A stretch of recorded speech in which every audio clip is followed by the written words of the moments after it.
శ్రీ మహాగణపతే నమః. శ్రీ సరస్వత్యే నమః. శ్రీపాదవల్లభ నరసింహ సరస్వతి శ్రీ గురు దత్తాత్రేయాయ నమః. గురు శిష్యుల గొప్పదనం. కచుడు బృహస్పతి కొడుకు, శుక్రుడు రాక్షసుల గురువు. ఇద్దరు చాలా గొప్పవారయ్యా. కచుడు దేవకార్యాన్ని సఫలం చేయటానికి వచ్చి తన ధర్మాన్ని పాటించాడు. రాక్షస గురువైనటువంటి శుక్రుడు తన ధర్మాలను పాటించాడు. వారిద్దరూ మంచి గురు శిష్యులకు ప్రతీకలు కనుక వారి గొప్పదనాలను మనం తెలుసుకోవటానికి ప్రయత్నిస్తాం. దేవతలకు రాక్షసులకు నిరంతరం యుద్ధాలు జరుగుతూ ఉండేవి. ఒకరంటే ఒకరికి పడదు. దేవతలే ఆ యుద్ధంలో ఎక్కువగా నష్టపోవటం జరుగుతూ ఉండేది. ఒకనాడు దీనికి కారణం మృత సంజీవిని విద్య అని తెలుసుకున్నారు వీళ్ళు. ఏముండొచ్చు వీళ్ళ యుద్ధానికి అని ఆ కిటుకు తెలుసుకున్నారు. అది శుక్రాచార్యుల వద్ద ఉన్నదని గ్రహించారు. ఆయనకు తెలుసు అని చెప్పేసి బృహస్పతి కుమారుడైనటువంటి కచుడిని పంపి ఆ విద్యను నేర్చుకొని రమ్మని చెప్పారు. కచుడు దేవకార్య నిమిత్తమై శుక్రుడి వద్దకు వచ్చి, అయ్యా, నేను బృహస్పతి కుమారుణ్ణి, మీకు సేవ చేయాలని వచ్చాను, నా మీద దయ ఉంచి నన్ను మీ శిష్యుడిగా చేసుకోండి అని ప్రార్థన చేశాడు. శుక్రుడికి కచుడి వినయం నచ్చింది. నిజం చెప్పాడు, ఆయన వినయం నచ్చింది, అంతా బాగుంది. వెంటనే శిష్యుడిగా చేసుకున్నారు. దేవతల యొక్క ఉపాయం తెలిసినటువంటి రాక్షసులకు గురువుగారు చేసిన పని నచ్చలేదు.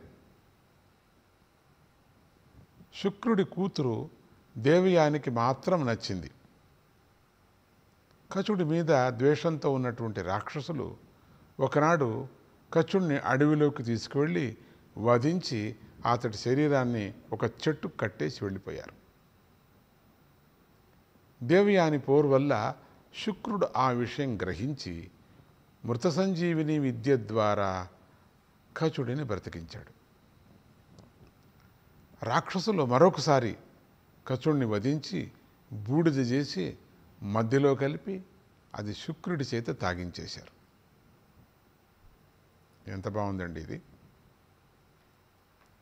మళ్ళీ దేవయాని పోరు వల్ల శుక్రుడు తన పొట్టలో కచుడు ఉన్నాడని తెలుసుకొని మృత సంజీవిని విద్యను ప్రసాదించాడు. వీళ్ళే చేశారు అనిపిస్తుంది చూస్తే, ఇంత గలాటా చేసిన తర్వాత. కచుడు శుక్రుడు యొక్క పొట్టను చీల్చుకొని బయటకు వచ్చేసి మళ్ళీ ఆ విద్యతోనే గురువుగారైనటువంటి శుక్రుని బ్రతికించి ఆయన అనుగ్రహానికి పాత్రుడయ్యాడు. ఇవన్నీ లీలలు చూడండి ఎట జరుగుతున్నాయో. ఈ మధ్యలో విద్య నేర్చుకునే వాడికి అనేక విఘ్నాలు, కచుడికి దేవయాని వల్ల మహా ఇబ్బంది కూడా కలిగింది. విద్య పూర్తి అయ్యి కచుడు వెళ్ళిపోతుంటే మళ్ళీ దేవయాని అడ్డు తగిలింది. అప్పుడు కచుడు, గురువు తండ్రితో సమానం, నువ్వు గురుపుత్రివి కనుక నాకు చెల్లెలివి నువ్వు అన్నాడు.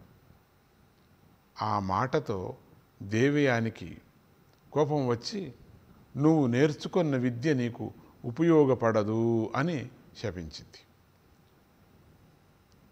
అప్పుడు కచుడు ఇతరులకు ఉపయోగపడితే చాలు అని తన లోకానికి చేరుకున్నాడు. కచుడు ఆ విధంగా ఎటువంటి ప్రలోభాలకు కూడా లొంగకోకుండా శిష్య ధర్మాలను పాటించి గురు అనుగ్రహానికి పాత్రుడయ్యాడు. తనకు శత్రువైన బృహస్పతి కొడుకే కచుడని,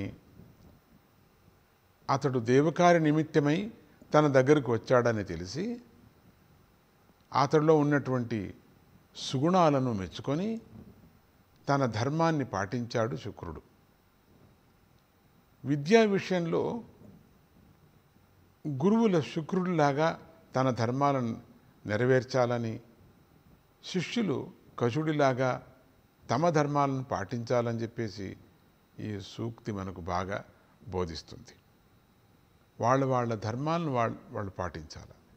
గురు ధర్మాన్ని గురువు పాటిస్తున్నారు, శిష్య ధర్మాన్ని శిష్యులు పాటిస్తున్నారు. ఆ విధంగా గురు శిష్యుల ధర్మాల్ని, గురు శిష్యులే కాకోకుండా తండ్రి కొడుకుల ధర్మాల్ని, అట్లనే భార్యాభర్తల వాళ్ళ ధర్మాలని వాడు పాటించడం వల్ల వాళ్ళకు శుభం కలుగుతుంది అనేది ఈ యొక్క ఉదాహరణ. జై గురుదత్త, శ్రీ గురుదత్త.